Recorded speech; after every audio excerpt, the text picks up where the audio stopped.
नमस्कार दोस्तों, आप सभी का स्वागत है मेरे YouTube channel Shiv Kumar smart classes में। अगर आप नए व्यूअर हैं तो इस चैनल को सब्सक्राइब करना और बेल आइकन को दबाना ना भूलें। गुड मॉर्निंग बच्चों, कैसी पढ़ाई चल रही है? आशा करता हूँ आप लोगों की पढ़ाई अच्छे से चल रही होगी। आज हम लोग भूगोल कक्षा 7 में पाठ संख्या 1 को कंटिन्यू करते हुए उससे हम आगे बढ़ेंगे। तो आप समझ गए होंगे कि आज हम लोग क्या पढ़ने जा रहे हैं। तो बच्चों जरा इन चित्रों को गौर से देखिए और हमको बताइए ये क्या है। ये चांद है, बिल्कुल सही। ये नहीं पहचाना इसको? ये लाइट जैसी आपको लग रही है और ये लग रहा है कि पत्थर में आग लग गई है। नहीं जानते इन चीज़ों को? चलो कोई बात नहीं, अभी हम लोग सब करके सबके बारे में जानेंगे। ये इनको तो आप बहुत अच्छी तरह जानते होंगे, ये तो तारे हैं, है ना बच्चों? बहुत सही। तो जो आप जानते हैं उसके बारे में और चीज़ें जानेंगे, और जो नहीं जानते हैं जिन चीज़ों के बारे में, उनके बारे में हम लोग और अध्ययन करेंगे। तो बच्चों आज हम आकाशीय पिंडों के बारे में अध्ययन करेंगे। तो बच्चों सबसे पहले हम ये जान लें कि आकाशीय पिंड होते क्या हैं। आकाशीय पिंडों को इंग्लिश में सेलेस्टियल बॉडीज़ भी कहते हैं। तो देखिए ये तारे, चांद, ये हमारा है उच्छल तारा, ये हमारा सूर्य है। तो बच्चों पृथ्वी से आकाश में दिखाई देने वाली सभी आकृतियां आकाशीय पिंड या खगोलीय पिंड कहलाते हैं। यानी अगर हम आसमान में देखें, जो चीज भी हमको दिखाई दे रही है, जो भी आकृति दिखाई दे रही है, वो सभी की सभी हमारी आकाशीय पिंड होते हैं, खगोलीय पिंड होते हैं। बच्चों अब हम आगे जाने तारे के बारे में। तो बच्चों तारे क्या होते हैं? तारों को हम इंग्लिश में स्टार्स भी कहते हैं, जो कि आपने पिछले चित्र में देखा। तारे गर्म गैसों के बने गोले हैं। तारे गर्म गैसों के बने गोले हैं। तारों में स्वयं द्वारा उत्पन्न प्रकाश एवं ऊष्मा होती है। यानी तारों में स्वयं का प्रकाश होता है और स्वयं की ही ऊष्मा होती है। उन्हें किसी के द्वारा ऊष्मा और प्रकाश देने की जरूरत नहीं पड़ती। हमारे आकाश में अरबों तारे हैं। सूर्य भी एक तारा है। सूर्य क्या है बच्चों? सूर्य एक तारा है। पृथ्वी के सबसे निकट तारा सूर्य है। यानी जो पृथ्वी के सबसे निकट तारा कौन सा है? सूर्य। बहुत से तारे पृथ्वी से बहुत दूर हैं। उन्हें देखने के लिए दूरदर्शी की सहायता ली जाती है। दूरदर्शी द्वारा किसी भी दूर की वस्तु को देखने पर हमें ऐसा लगता है जैसे कि वो चीज़ हमारे बहुत पास है। दूर से देखने पर वो बहुत छोटी नज़र आती है, दूरदर्शी के द्वारा देखने पर हमको वही चीज़ बहुत बड़ी नज़र आने लगती है, बिल्कुल पास नज़र आने लगती है। नक्षत्र मंडल। बच्चों नक्षत्र मंडल के बारे में थोड़ी सी जानकारी हम लोग इकट्ठी करते हैं। नक्षत्र मंडल को कॉन्स्टेलेशन भी कहते हैं। रात्रि के समय आकाश में हमें तारों के समूह द्वारा बनाई गई विभिन्न आकृतियां दिखाई देती हैं। इन्हें ही नक्षत्र मंडल कहते हैं। जब आकाश में देखते हैं तारों के समूहों को तो कुछ अलग अलग हमें आकृतियां दिखाई देती हैं। तो ये अलग अलग आकृतियां जो दिखाई देती हैं उन्हीं को नक्षत्र मंडल कहते हैं। आकाश में कुल 88 नक्षत्र मंडल हैं। कितने बच्चों हैं? 88 नक्षत्र मंडल, जिनकी अभी खोज हो पाई है नक्षत्र मंडलों की, वो हैं 88 यानी 88। कुछ प्रमुख नक्षत्र मंडल हैं ओरियन, अर्सा मेजर यानी इसे बिग बियर भी कहते हैं, कैनिस मेजर, इसको ग्रेट डॉग भी बोलते हैं। और सप्तऋषि मंडल, स्मॉल बियर, इसको इंग्लिश में स्मॉल बियर कहते हैं। बच्चों, सप्तऋषि मंडल और ध्रुव तारे के बारे में थोड़ी सी जानकारी हम लोग इकट्ठी करते हैं। तो देखो बच्चों, ये कितने हैं तारे, गिनिए, 1 2 3 4 5 6 7, ये 7 तारे हैं। कुछ इस प्रकार हमको आसमान में नजर आते हैं। तो ये हमारा क्या है, सप्तऋषि मंडल। और सप्तऋषि मंडल के ये 2 तारे आपको दिखाई दे रहे हैं एकदम सीध में, ये चांद हमारा है। और देखिए ये तारा दिखाई दे रहा है, ये बड़ा सा चमकदार तारा जो आकाश में हमको बड़ा सा चमकदार तारा दिखाई देता है, वही हमारा ध्रुव तारा होता है। अब बच्चों देखो, अब कोई लड़की है और उसे ध्रुव तारा जानना हो कि ध्रुव तारा कहाँ है, तो उसको ये 2 जो तारे हैं, इन 2 तारों को सीध में उसको देखना है। क्या देखना है, 2 तारों की सीध में। तो इस तरीके से तो आपको सामने बिल्कुल ध्रुव तारा नजर आएगा।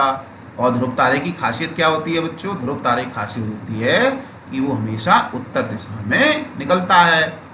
तो हमको सप्तऋषि मंडल के बारे में जानकारी होनी चाहिए और ध्रुव तारे के बारे में भी जानकारी होनी चाहिए। कभी कभी क्या होता है, रात्रि के समय दिशा भंग हो जाता है, तो हम लोग आसमान में देखकर ध्रुव तारा और सप्तऋषि मंडल की सहायता से हम लोग उत्तर दिशा का ज्ञान कर लेते हैं। जब हमको उत्तर दिशा पता चल जाएगी तो दक्षिण दिशा भी पता चल जाएगी, तो दक्षिण दिशा पता चल जाएगी तो पूरब और पश्चिम भी पता चल जाएगी। एक दिशा ज्ञात होने पर हम बाकी की तीनों दिशाएं ज्ञात आसानी से कर सकते हैं। बच्चों, आकाश में अनेक तारे हैं जो सूर्य से भी बड़े हैं, पर ये तारे चंद्रमा से भी छोटे और कम प्रकाशवान दिखाई देते हैं। ऐसा क्यों बच्चों? तो बच्चों, हम एक छोटे से एग्जाम्पल के माध्यम से समझते हैं।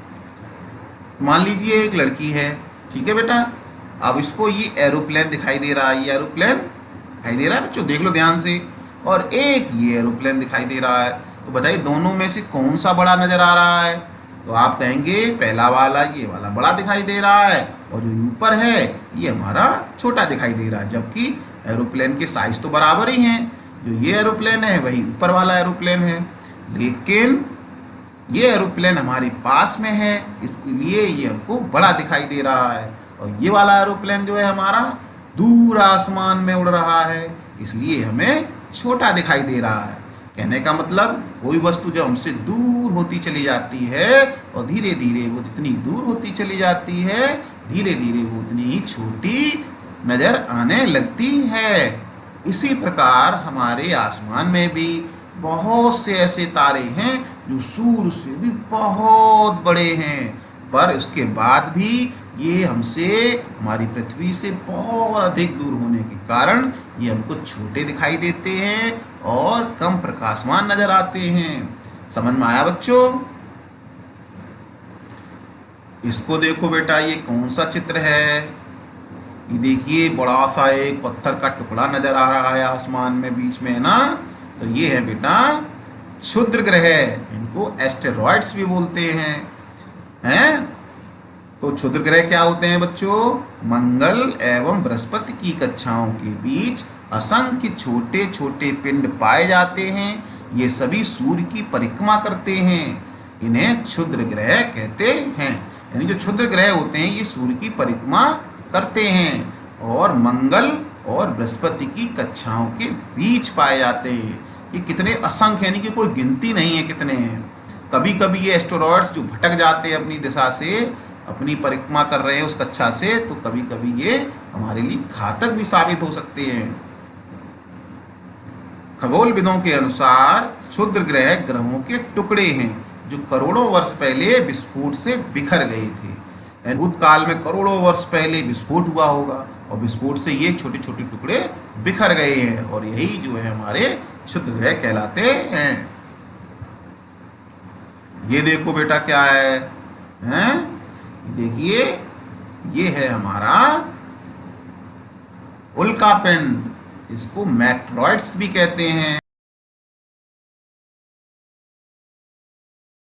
सूर्य के चारों तरफ चक्कर लगाने वाले पत्थर के छोटे छोटे टुकड़ों को उल्का पिंड कहते हैं। छोटे छोटे टुकड़ों को, यानी कहने का मतलब है हमारा एस्टेरॉयड होते हैं वो थोड़े बड़े बड़े टुकड़े होते हैं और उल्का पिंड हमारे थोड़े छोटे छोटे टुकड़े होते हैं। यानी सूर्य के चारों तरफ चक्कर लगाने वाले पत्थर के छोटे छोटे टुकड़ों को उल्का पिंड कहते हैं। ये कभी कभी पृथ्वी के इतने निकट आ जाते हैं कि पृथ्वी के वायुमंडल के साथ रगड़कर जलने लगते हैं और जलकर पृथ्वी पर गिर जाते हैं। इस प्रक्रिया में चमकदार प्रकाश उत्पन्न होता है और इन्हें ही टूटता हुआ तारा कहा जाता है। समझ रहे हो? गांव देहात में बच्चे लोग कहते हैं देखो तारा टूट गया, है ना, टूटता हुआ तारा। तो ये टूटता हुआ तारा क्या है बच्चों? यही उल्का पिंड है, मेट्रॉइड्स हैं। इस चित्र को पहचानो बेटा। ये देखिए चमकदार आसमान है ना, काला काला आसमान, उसमें टिमटिमा रहे हैं तारे और एक देखिए कितनी प्रकाश पुंज निकल रहा है बच्चों। तो ये क्या है? ये हमारा है पुच्छल तारे। ये हमारे पुच्छल तारे हैं, इन्हें कॉमेट्स भी कहते हैं। पुच्छल तारे या धूमकेतु, यानी पुच्छल तारों को धूमकेतु भी कहते हैं, है ना, इसका दूसरा नाम धूमकेतु भी है। तो पुच्छल तारे या धूमकेतु चट्टानों, बर्फ, धूल और गैसों के बने आकाशीय पिंड है। यानी कौन कौन देखिए बच्चों? चट्टान, बर्फ, धूल और गैसों के बने आकाशीय पिंड हैं। अक्सर ये आकाशीय पिंड अपनी कक्षा में घूमते हुए सूर्य के पास आ जाते हैं। सूर्य के ताप के कारण इसकी गैसें, धूल और बर्फ वाष्प में बदल जाती हैं। यही वाष्प मुख्य पिंड में एक लंबी सी चमकीली पूंछ के रूप में बाहर निकल आती है। गुरुत्वाकर्षण के कारण इस तारे का सर सूर्य की तरफ और हमेशा पूंछ जो होती है वो बाहर की तरफ होती है, जो हमें चमकती दिखाई देती है।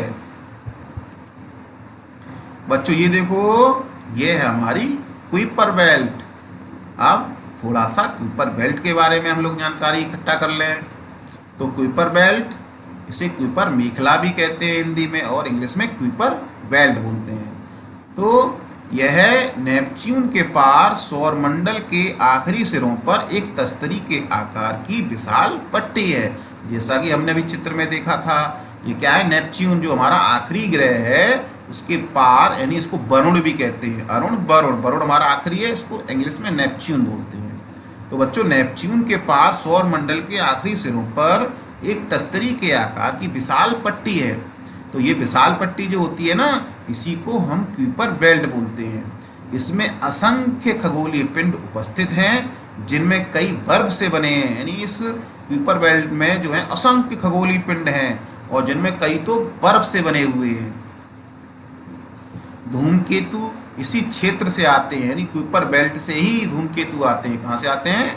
धूमकेतु कुइपर बेल्ट से आते हैं।